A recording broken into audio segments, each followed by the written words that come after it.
मैं मोहम्मद लतीफ़ एडवोकेट। आज की वीडियो में मैं आपको धारा 354C की जानकारी देने जा रहा हूं। इससे पहले मैंने आपको धारा 354 और धारा 354A और B की जानकारी दी है। उसमें आपने देखा कि महिलाओं को किस तरह सुरक्षित करने के लिए कानून बनाया गया है।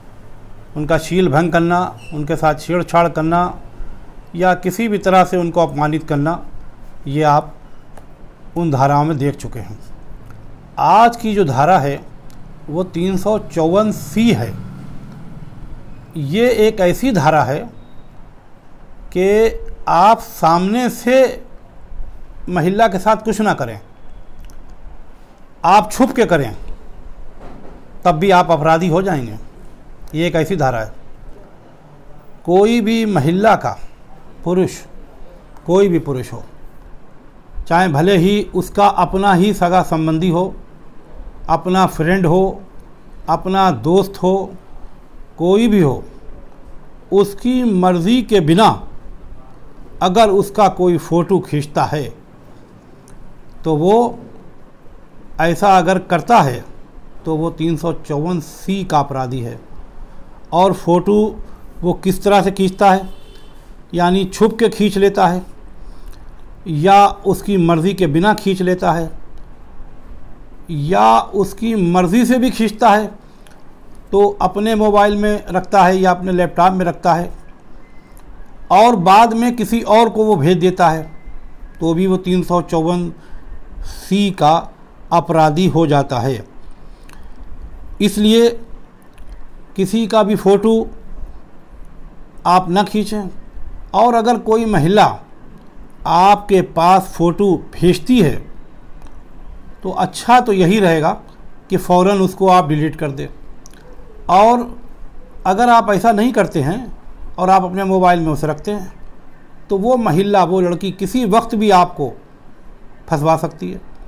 354C में शिकायत कर सकती है कि ये हमारा फ़ोटो अपने मोबाइल में रखे हुए हैं और ये दूसरों को दिखाते हैं, चाहे भले ही आपने ऐसा न किया हो। लेकिन वो अगर ये कहती है कि उसकी मर्ज़ी के बिना आपने किसी को उसका फ़ोटो दिखा दिया या आपने उसके फ़ोटो को वायरल कर दिया या आपने उसके फ़ोटो को किसी दूसरे को दिखा दिया, तो वो सीधे पुलिस में शिकायत कर सकती है और पुलिस सीधे आपको गिरफ़्तार कर सकती है। और फ़ोटो खींचते कैसे हैं, मान लिया कि आपने छुप के फ़ोटो खींचा कैसे, वो बताते हैं आपको। मॉल हैं जैसे, वहाँ लोग जाते हैं, ड्रेस ख़रीदते हैं, बहुत सी चीज़ें ख़रीदते हैं, फिर ड्रेस चेंज भी करते हैं। तो चेंज रूम बना होता है, वहाँ पर लड़कियाँ, महिलाएं आती हैं, चेंज करती हैं और वहाँ किसी तरह से वो चेंज कर रही हैं और आपने किसी तरह से उनका फ़ोटो छुप के खींच लिया, तो भी वो 354C का अपराध है। मतलब अगर आपके साथ ऐसा होता है, आपकी माँ बहन का कोई फ़ोटो खींचता है और उसको किसी दूसरे को दिखाता है, गंदा फ़ोटो खींच लेता है, तो आपको कैसा लगेगा? आपको बुरा लगेगा। तो इसलिए आप इस तरह कभी किसी का फ़ोटो ना खींचें। अगर आपने खींच लिया, जाने अनजाने में भी खींच लिया या आपने शरारत में खींचा, तो आप अपराधी हो जाएंगे।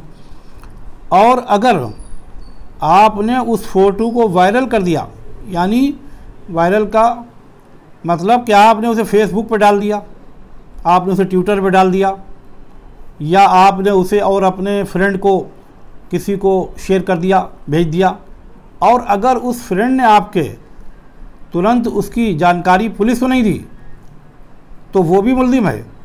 इसी धारा के तहत वो भी मुल्ज़िम है। या उसने और किसी को आगे दिखाया तो फिर वो भी मुल्ज़िम है। उसे चाहिए कि वो फ़ौरन पुलिस को इन्फॉर्म करे, उस फ़ोटो को डिलीट करे, नहीं तो वो भी मुल्ज़िम हो जाएगा। इसी तरह अगर आपने उसके फ़ोटो को उसकी मर्ज़ी के बिना किसी भी तरह से खींचा है तो वो क्या होगा? 354C का अपराधी होगा। और यह छोटा अपराध नहीं है, ये बड़ा अपराध है। आसान तरीके से मैं आपको बताऊं कि अगर आपने किसी महिला को ताक झाँक करी, सीधी भाषा ताक झाँक आप समझते होंगे, अंग्रेज़ी वर्ड इसका जो है बड़ा कठिन टाइप का है। ताक झाँक वया यूरिज्म, ये ताक झाँक यानी ताक झाँक का मतलब ये है कि कोई महिला अपने कपड़े बदल रही है कहीं पे, अपने किसी भी जगह पर मॉल में या कहीं होटल में रह रही है, वो कपड़े चेंज कर रही है और आप पड़ोस के कमरे में रह रहे हैं, आपने किसी तरह से ताक झाँक कर दी और ताक झाँक कर दी और फ़ोटो भी खींच लिया आपने, तो भी आप इस धारा के तहत अपराधी हो जाएंगे। तो ताक झाँक करना जुर्म है, महिलाओं की, लड़कियों की ताक झाँक करना जुर्म है, ये आप अच्छी तरह समझ लें। और इसमें कम सज़ा नहीं है, इसमें बहुत सज़ा है, 7 साल तक की सज़ा बढ़ाई जा सकती है इसमें। 3 साल से लेके 7 साल तक की सज़ा इसमें बढ़ाई जा सकती है और जुर्माना भी है इसमें। और ये नॉन बेलेबल ऑफेंस है, ये कंपाउंडेबल ऑफेंस नहीं है, ये गैर ज़मानती अपराध है, इसमें जुर्माना भी है और इसमें ज़मानत आपको आसानी से नहीं मिलेगी। नॉन कंपाउंडेबल अपराध है, इसका मतलब ये है कि समझौता इसमें आपस में नहीं कर सकते जब तक कि अदालत की इजाज़त ना हो, तो बिना इजाज़त के आप समझौता नहीं कर सकते। तो आप समझ लीजिए कि अगर आपने कहीं पर भी ताक झाँक करी और धोखे से छुप के किसी भी लड़की का, महिला का फ़ोटो खींचा और उसको अगर किसी और को भी भेज दिया तो वो भी मुल्ज़िम हो जाएगा। तो ये 354C एक ऐसी धारा है कि अगर छुप के भी आपने किया, यानी क्या किया, छुप के भी आपने किसी का फ़ोटो ले लिया और उसकी शिकायत हो गई, तो वो अपराधी आप हो गए और 354C आप पर लग गई और आप जेल जाएंगे। जेल तो फिर जाना ही जाना है आपको, और जेल भी थोड़ी बहुत नहीं है, ये आपको बता दिया 3 साल और 7 साल तक से जेल है, इसमें संज्ञेय अपराध है, जेल जाना है। और ज़रा ये भी सोचिए किसी के साथ ऐसा करने से पहले कि अगर यही काम आपकी माँ बहन के साथ होए तो आपको कैसा लगेगा। मैं सभी पुरुषों से और लड़कों से ये कहना चाहता हूँ कि कभी भी ऐसा ना करो, जो चीज़ आपको पसंद नहीं है वो आप दूसरों के साथ भी ना करो।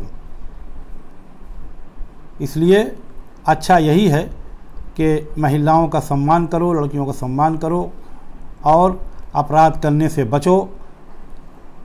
धन्यवाद, शुक्रिया।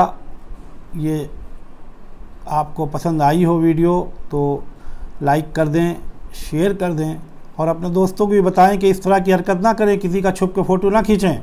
तो सब्सक्राइब कर लें ताकि आगे आने वाली वीडियो फ़ौरन आपके पास सीधे पहुँचे। धन्यवाद।